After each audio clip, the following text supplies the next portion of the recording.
नहमदुहु व नसल्ली अला रसूलिहिल करीम बिस्मिल्लाहिर्रहमानिर्रहीम।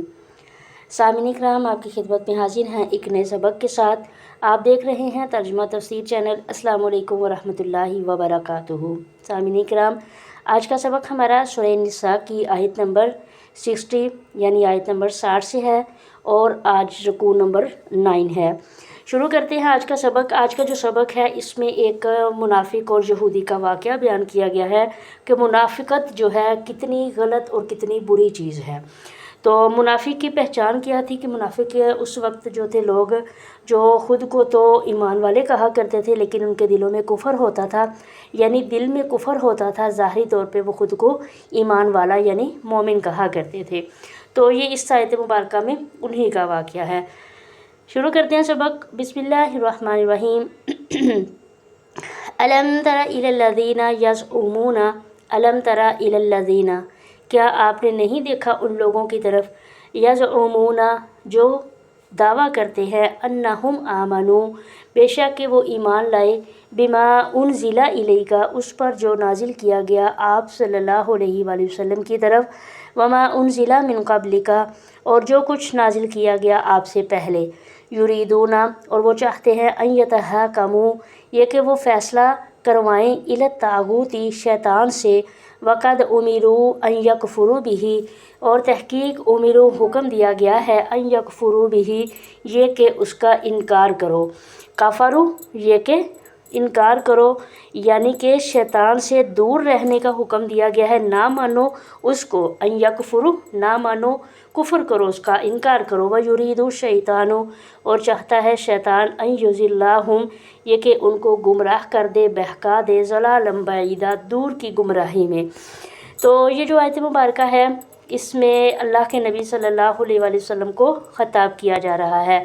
देखिए, इससे जो पहली आयत मुबारका थी उसका इसके साथ रबत क्या बनता है कि जो पहली आयत थी उसमें तमाम मामलात में अल्लाह और रसूल के अहकाम की तरफ रजू करने का हुक्म था। अब इन आयात से खिलाफ शरअ कवानीन की तरफ रजू करने की मज़म्मत को बयान किया गया है। तो ये आयत मुबारका जो है इसमें एक जो इसका आयत मुबारका का शान नज़ूल है उसमें एक वाक़या है, एक ख़ास वाक़या है। तो जिसकी तफसील क्या है, मतलब कि वो वाक़या क्या था, एक मुनाफिक इंसान था, एक मुनाफिक आदमी था जो कि उसका नाम बशर रहा। बशर नामी एक मुनाफिक था, उसका एक यहूदी के साथ झगड़ा हो गया। यहूदी ने कहा कि चल मोहम्मद सल्लल्लाहु अलैहि वसल्लम के पास उनसे फ़ैसला कराएं, मगर बशर मुनाफिक था, चूँकि उसे मालूम था कि अगर हम वहाँ पे लेकर गए अपना ये झगड़ा तो अल्लाह के नबी अलैहिस्सलाम यहूदी के हक़ में फ़ैसला देंगे, चूँकि वो सच्चा है मैं झूठा हूँ इस झगड़े में। तो वो मुनाफिक जो था उसने उसको कबूल ना किया। उसने कहा कि हम काब बिन अशरफ के पास ये अपना फ़ैसला लेकर जाते हैं, इस झगड़े में उससे फ़ैसला करवाते हैं। काब बिन अशरफ एक यहूदी था, तो उससे उसने फ़ैसला कराने की तजवीज़ पेश की। काब बिन अशरफ यहूदी का एक सरदार था, नबी करीम सल्लल्लाहु अलैहि वसल्लम और मुसलमानों का वो सख्त दुश्मन था। अजीब बात थी कि यहूदी जो था वो अपने सरदार को छोड़कर आप सल्लल्लाहु अलैहि वसल्लम का फ़ैसला पसंद कर रहा था और अपने आप को मुसलमान कहने वाला बशर नामी मुनाफिक वो आप सल्लल्लाहु अलैहि वसल्लम की बजाय यहूदी सरदार का फ़ैसला इख्तियार करने पे राज़ी था। मगर इसमें ये था कि उन दोनों को इस पर यकीन था कि नबी करीम, इसमें जो राज था वो ये था कि उन दोनों को अल्लाह के नबी सल्लल्लाहु अलैहि वसल्लम पे यकीन था कि वो हक़ और इंसाफ का फ़ैसला करेंगे। तो इसमें किसी तरह की कोई गलत फहमी का अंदेशा नहीं था। तो चूँकि उस झगड़े में यहूदी हक़ पर था इसलिए उसको अपने सरदार काब बिन अशरफ से ज़्यादा आप सल्लल्लाहु अलैहि वसल्लम पर एतमाद था। और चूँकि जो बशर मुनाफिक था वो नाहक था और वो गलती पर था, तो इसलिए चूँकि वो गलती पर था वो जानता था कि आपका फ़ैसला मेरे ख़िलाफ़ होगा, अगरचे मैं मुसलमान कहलाता हूँ और ये यहूदी है। तो उन दोनों में बाहमी गुफ्तगू के बाद ये अंजाम हुआ कि दोनों इस पर राज़ी हो गए कि आप सल्लल्लाहु अलैहि वसल्लम के पास हाज़िर होकर अपने मुकदमे का फ़ैसला करवाएं। तो अल्लाह के नबी सल्लल्लाहु अलैहि वसल्लम के पास वो पहुँचे, आपने मामले की तहकीक फरमाई तो हक़ यहूदी का साबित हुआ, तो उसी के हक़ में फिर फ़ैसला भी दे दिया गया। बशर को, जो कि मुनाफिक था यानी बज़ाहिर मुसलमान था, وہ اس میں ناکام ہو گیا، اس لیے وہ اس فیصلے پر راضی نہ ہوا۔ اس نے پھر ایک نئی راہ نکالی۔ اس نے یہ راہ نکالی کہ کسی طرح یہودی کو اس بات پر وہ راضی کر لے کہ ہم یہ فیصلہ جو ہے حضرت عمر بن خطاب رضی اللہ تعالیٰ عنہ کے پاس لے کر چلے۔ یہودی نے اس کو قبول کر لیا۔ اب اس میں راز یہ تھا کہ بشر نے یہ سمجھا تھا حضرت عمر رضی اللہ تعالیٰ عنہ کفار کے معاملے میں سخت ہے، وہ یہودی کے حق میں فیصلہ دینے کی بجائے میرے حق میں فیصلہ دیں گے۔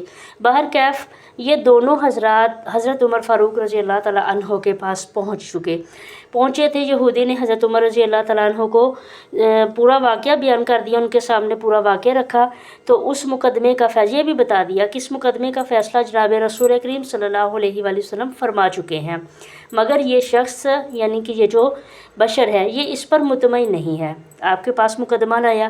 حضرت عمر رضی اللہ تعالیٰ عنہ نے بشر سے پوچھا کیا یہی واقعہ ہے، یعنی کیا یہ یہودی سچ کہہ رہا ہے؟ تو اس نے اقرار کیا۔ حضرت فاروق اعظم رضی اللہ تعالیٰ عنہ نے فرمایا اچھا ٹھہرو، میں آتا ہوں۔ حضرت عمر رضی اللہ تعالیٰ عنہ گھر تشریف لے گئے، ایک تلوار لے آئے اور اس منافق کا کام تمام کر دیا اور فرمایا جو شخص رسول اللہ صلی اللہ علیہ وآلہ وسلم کے فیصلے پر راضی نہ ہو اس کا یہی فیصلہ ہے۔ تو یہ دیکھیں یہ کتنی ایک اس میں جو ہے نا بتا دیا گیا، مطلب کہ یہودی جو تھا اس کو اللہ کے نبی صلی اللہ علیہ وآلہ وسلم پر یقین تھا لیکن منافق کو نہیں تھا۔ تو وہ دوبارہ جب وہ فیصلہ کروانے کے لیے حضرت عمر رضی اللہ تعالیٰ عنہ کے پاس گئے، حضرت عمر رضی اللہ تعالیٰ عنہ نے اس کو قتل کر دیا۔ تو یہ ایک عبداللہ بن عباس سے بھی منقول ہے، عام مفسرین نے جو اس میں یہ بھی لکھا ہے کہ اس کے بعد منافق جو مقتول تھا اس کے وارثوں نے حضرت عمر رضی اللہ تعالیٰ عنہ کے خلاف یہ دعویٰ بھی دائر کر دیا کہ انہوں نے ایک مسلمان کو بغیر دلیل شرعی کے مارا ہے۔ تو اس کو مسلمان ثابت کرنے کے لیے اس کے کفر قولی عملی کی تعویلیں بھی پیش کی۔ آیت ابھی جو گزری ہے، جب یہ آیت مبارکہ پڑھی ہے، اس میں اللہ تعالیٰ نے معاملے کی اصل حقیقت آپ صلی اللہ علیہ وآلہ وسلم کے سامنے رکھی اور اس شخص مقتول کا منافق ہونا ظاہر فرمایا۔ تو یہ آیت مبارکہ ہے جس میں یہ لفظ یہ جو ہے نا وہ آیت مبارکہ ہے جس میں واضح طور پر یہ فرما دیا۔ تو جو آیت مبارکہ میں لفظ طاغوت آیا ہے اس کے لغوی معنی ہے سرکشی کرنے والا۔ عرف میں شیطان کو طاغوت کہا جاتا ہے۔ تو اس آیت مبارکہ میں کعب بن اشرف کی طرف مقدمہ لے جانے کو شیطان کی طرف لے جانا قرار دیا، یعنی کہ جو منافق تھا اس نے کیا کیا، اس نے کہا کہ اس نے اس واقعے کی طرف جو ہے نا وہ کیا کیا، اس کو مانا نہیں اس نے، ٹھیک ہے، تو اس وجہ سے وہ انکار اس نے کر دیا۔ اللہ تبارک و تعالیٰ نے آیت مبارکہ میں اپنے نبی صلی اللہ علیہ وآلہ وسلم کو اس چیز کی وضاحت بتا دی کہ در حقیقت کیا ہے واقعہ، وہ مسلمان نہیں تھا، بشر نامی شخص وہ کیا تھا، منافق تھا۔ تو آیت مبارکہ میں واضح فرمایا جا رہا ہے کہ حکم دیا جا رہا ہے کہ یہ ان کو اس چیز سے روکا جا رہا ہے کہ وہ کیا کرے، شیطان سے دور رہیں، شیطان کا انکار کریں۔ اور جو شیطان ہے وہ کیا چاہتا ہے، دور کی گمراہی، انسان کو، مسلمان کو وہ اللہ سے دور کرنا چاہتا ہے شیطان کے بہکاوے سے۔ بہت دفعہ بہت ساری جگہوں پہ قرآن پاک میں اس چیز کا بیان آیا کہ شیطان جو ہے وہ انسان کا کھلا دشمن ہے۔ صدق اللہ العظیم۔